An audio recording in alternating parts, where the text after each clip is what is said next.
사람들이 알아주지 않는 자리에서 하나님의 가장 큰 일을 감당한 우리나라의 모든 여자들. 우리나라는 여자가 너무 세서 국가 정책적으로 누르는데 한국은 여자들이 없었으면 벌써 망했을 것입니다. 그렇게 감춰서 쓰신다. 그런 얘기를 오늘 할 작정입니다. 에어컨을 약간 더 시원하게 해주십시오. 이 사도행전 9장에는 오늘 여러분 본문에 보신 바와 같이 사도 바울이 이제 하나님의 종으로 부름을 받는 장면이 나옵니다.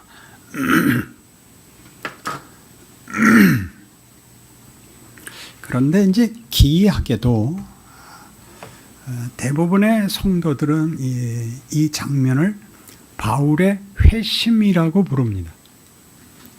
여기는 바울이 회심을 하는 장면이 아니라 아무 생각 없는 바울의 생애에 하나님이 쳐들어오는 자리입니다. 그건 전혀 다르죠.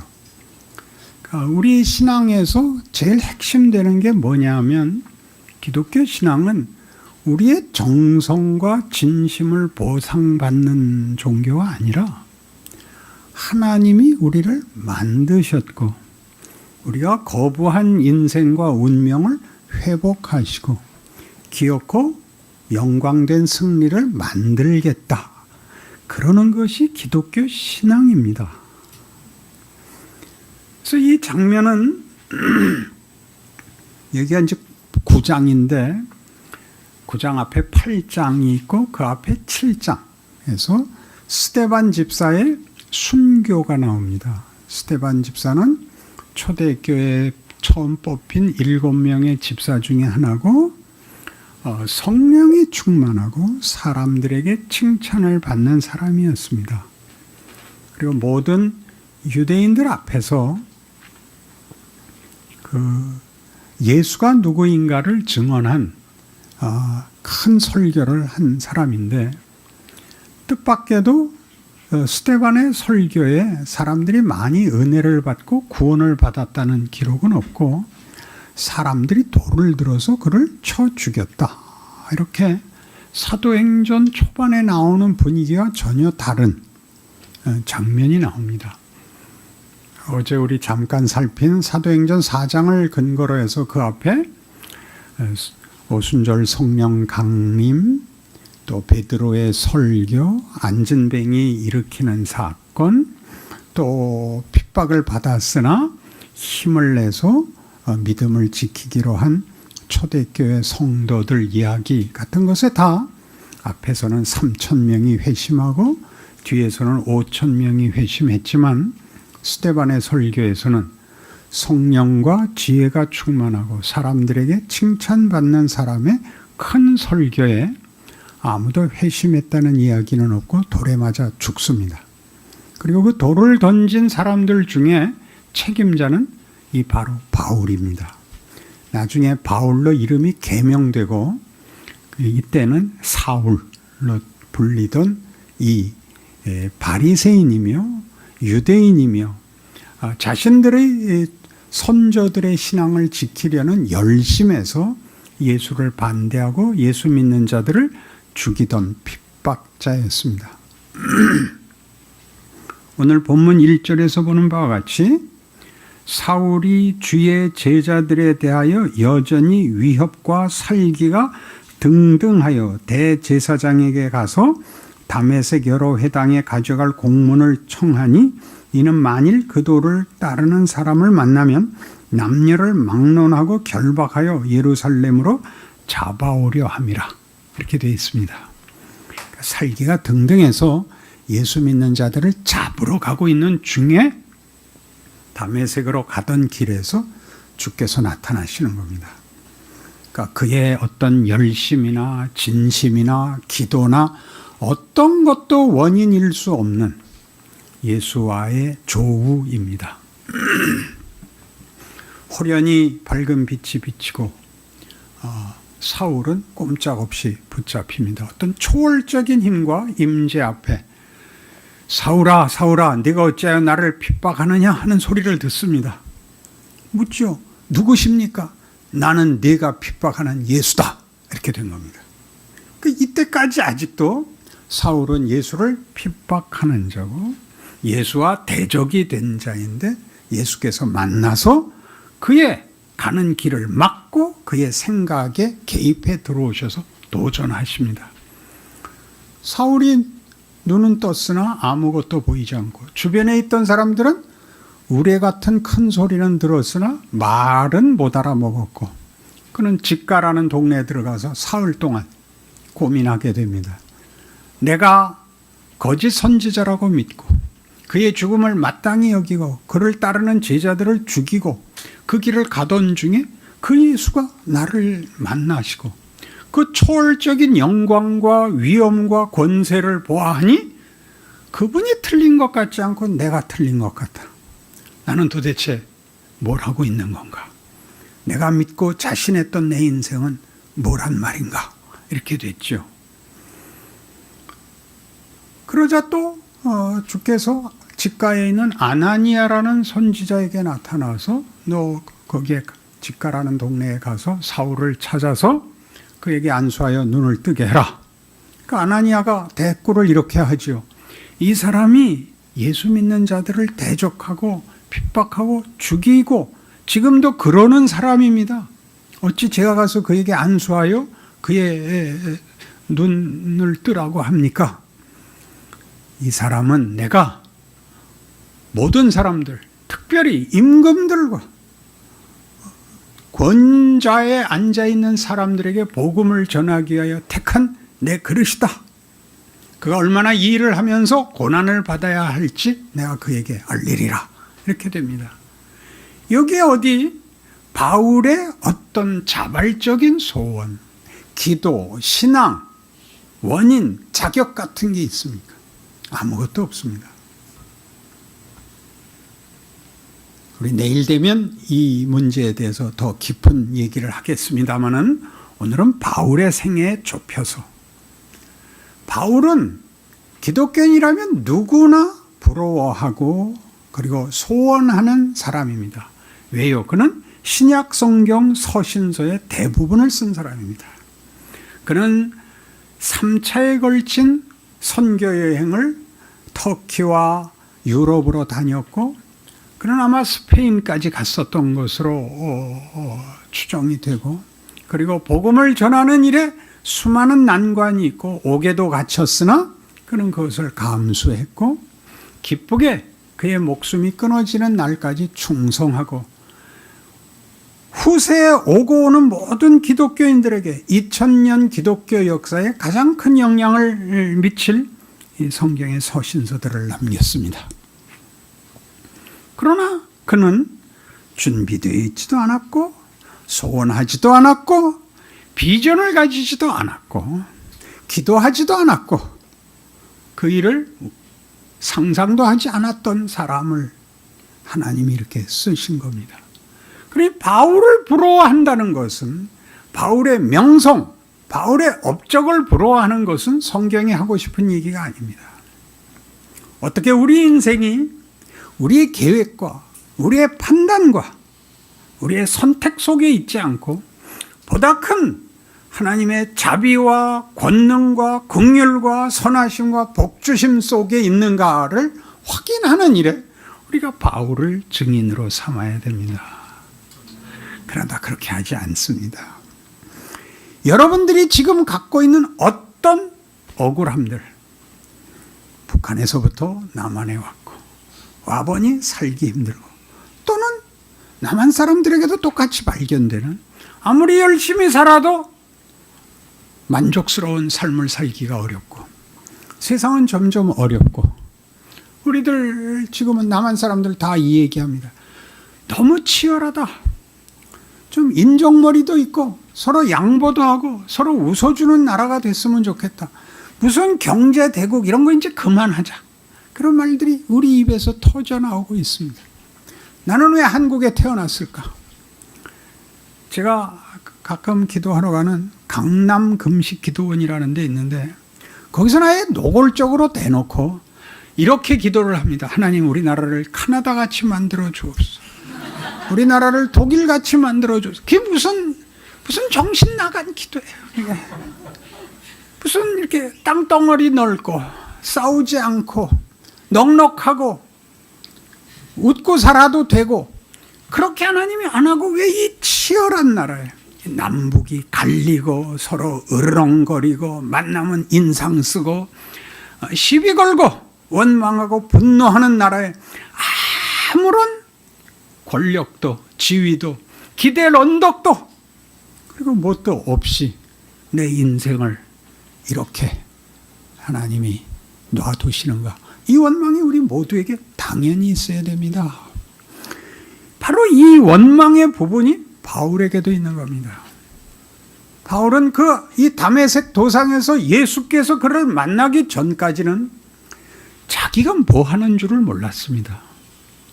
세상을 구원하고 인류를 구원하신 예수를 반대하고 그를 믿는 자들을 잡아 죽이는 것이 자기의 사명이고 자기의 인생의 뜻있는 일이라고 생각하고 있는 겁니다. 그냥 뭐 거지 나사로나 무슨 미문에서 구걸하던 안진뱅이보다 더 못한 거죠. 반대의 일을 하고 있는 거죠. 그를 들어서 쓰심으로 무슨 증언을 하고 싶다고요? 그가 얼마나 위대한가, 그가 어떤 믿음을 갖고 있었는가를 바울에게서 모범으로 삼지 않고 이것을 모범으로 삼습니다. 디모데전서 1장입니다. 디모데전서 1장 12절.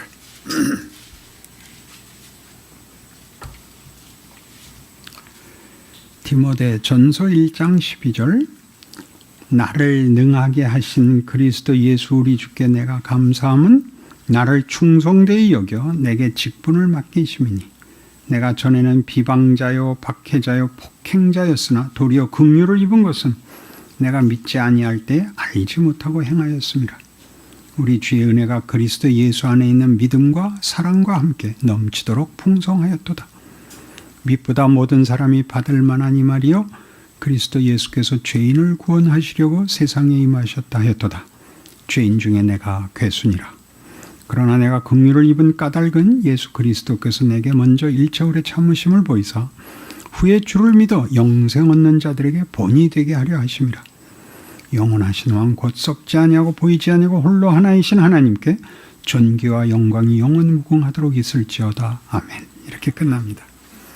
바울은 자신을 뭐라고 무엇의 모범이라고 생각하느냐 하면 우리가 즐겨 틀렸던 믿음이 좋은 자, 꿈이 있었던 자, 하나님 앞에 쓰임받은 자, 그런 가말리엘 문하고 히브리인 중에 히브리인이고 베냐민 집하고 어려서부터 철저히 교육받고 이런 것들이 자격이 아니라 그런 것의 모범이 아니라 그는 자기가 누군지 뭘 해야 되는지 몰랐던 사람이라고요.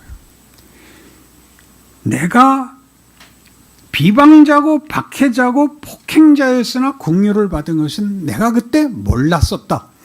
몰랐다는 말이 이런 때 우리는 보통 죄질이 약하다 이렇게 해석을 하죠. 악질적으로 고의로 그런 것이 아니라 모르고 한 거니까 하나님이 봐줬다 이런 뜻이 아니라 모르면 선택을 할 수가 없는 겁니다. 고의고 뭐 억지고 간에 그는 거기서 선택을 해야 되는지 고민을 해야 되는지도 몰랐다고요.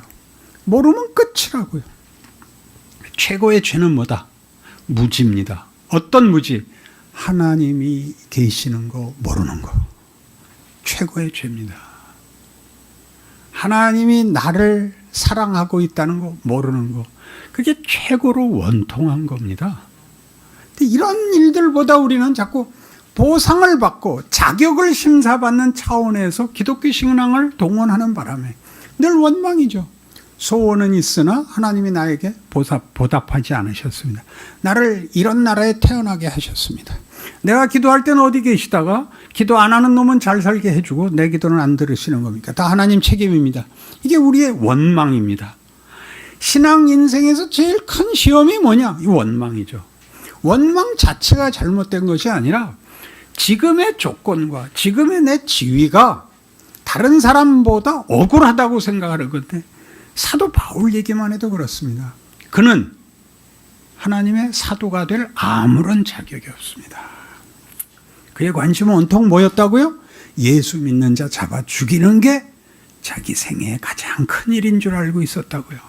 가장 한심한 일을 하고 있는데 본인은 의기양양했었단 말이죠. 그러니 여러분이 바울을 본받으려면 지금 얘기하는 것 같이, 그럼 하나님이 이 못난 자를 왜 사도로 세웠느냐?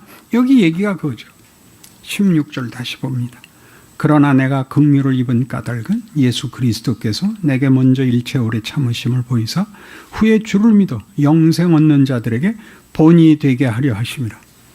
야, 바울도 구원받았어? 바울도 대사도가 됐어? 이게 무슨 말이에요? 여러분은 물론 더 자격이 있단 말이죠. 여러분의 지금의 조건과 지금의 현실이 손해보지 않는다는 거죠. 그는 어디서 만났다고요? 성전에서 예수를 만난 것도 아니고 십자가 아래 무릎 꿇어서 만난 게 아니라 살기가 등등해서 뭐 하러 가다가 예수 믿는 자들을 잡으러 가다가 예수를 만납니다. 예수를 만나는 게 목적이 아니었죠. 기대도 아니었죠. 물론 소원도 아니었습니다. 주께서 찾아오시는 것입니다. 그렇다면 사도 바울의 생애는 우리가 좀 더 생각해 볼 필요가 있는 것입니다. 하나님은 사도 바울을 왜 이 시점에서 만나 주시냐 하는 것이 우리한테 큰 관심사여야 합니다. 그가 제대로 대사도가 되려면 무슨 사도 요한의 무슨 친척이든가 아니면 무슨 그의 아버지 요셉과 바울의 아버지가 무슨 친구라든가 무슨 조건이 있어야 되는데 바울은 그런 조건이 없고 성경은 이렇게 되어 있습니다. 갈라디아서 1장에 가면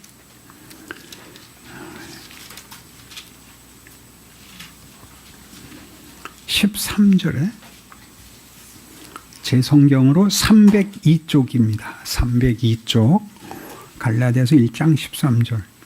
내가 이전에 유대교에 있을 때 행한 일을 너희가 들었거니와 하나님의 교회를 심히 박해하여 멸하고 내가 동족 중 여러 연갑자보다 유대교를 지나치게 믿어 내 조상의 전통에 대하여 더욱 열심히 있었으나 그러나 내 어머니의 태로부터 나를 택정하시고 그의 은혜로 나를 부르시니가 그의 아들을 이방에 전하기 위하여 그를 내 속에 나타내시기를 기뻐하셨을 때 내가 곧 혈육과 의논하지 아니하고 또 나보다 먼저 사도된 자들을 만나려고 예루살렘으로 가지 아니하고 아라비아로 갔다가 다시 다메섹으로 돌아갔노라. 사도 바울이 사도가 된 것은 하나님이 정하신 일이고 택하신 일이고 작정하신 일이었답니다. 언제부터? 어머니가 자기를 뱃속에 배었을 때부터 작정한 일이랍니다. 그러면 우리가 덜컥 이해할 수 없는 일이 하나님이 바울을 사도로 대사도로 쓰고 이방에 복음을 알리게 할 거면 그가 믿는 가정에 교육을 받고 어떻게 예수 그리스도와 연결이 되는 과정을 겪어야 되는데 그는 철저하게 예수께서 하신 일과 그가 목적으로 하는 것과 반대되는 길로 와가지고 다메섹 도상에서 예수께서 직접 만나 주시기까지는 철저히 반대의 길을 가고 있었습니다. 어떤 사람이었는데? 택함을 입은 사람인데. 여러분 마음속에 제일 먼저 이런 생각이 들어야죠. 우리 한참 남한에서 일어났던 금수저, 은수저 얘기입니다. 부모 잘 만나고 좋은 조건 속에서 태어나야지 좋지 않은 조건 속에서 태어나면 아무것도 기대할 거 없다. 이렇게 얘기하는 것은 하나님을 너무 무시하는 것이요. 기독교 신앙이 가지는 증언들에 대하여 오해하고 있는 겁니다. 하나님 그렇게 얘기하지 않습니다. 누구를 부모로 했느냐, 어느 시대에 태어났느냐, 건강이 어떠냐, 내 지능이 어떠냐 하는 것들은 전혀 문제될 것이 없습니다. 그것은 잘나고 못나고가 안 되고 좀 하나님이 우리에게 무엇을 하시려고 하는가만 가장 중요하답니다. 하나님은 그 아들을 보내셨을 때 요한복음 3장 16절에 표현된 것 같은 이 말을 선포하셨습니다. 요한복음 3장 16절은 외우시죠. 한번 외워볼까요? 하나님이 세상을 이처럼 사랑하사 독생자를 주셨으니 이는 저를 믿는 자마다 멸망치 않고 구원을 영생을 얻게 하려 하심이라. 하려 하심이라. 하나님의 의지입니다. 뭐가? 구원이. 구원이 하나님의 의지입니다. 그래서 누굴 보냈다고요? 그 아들을 보냈습니다. 예수를 보냈습니다.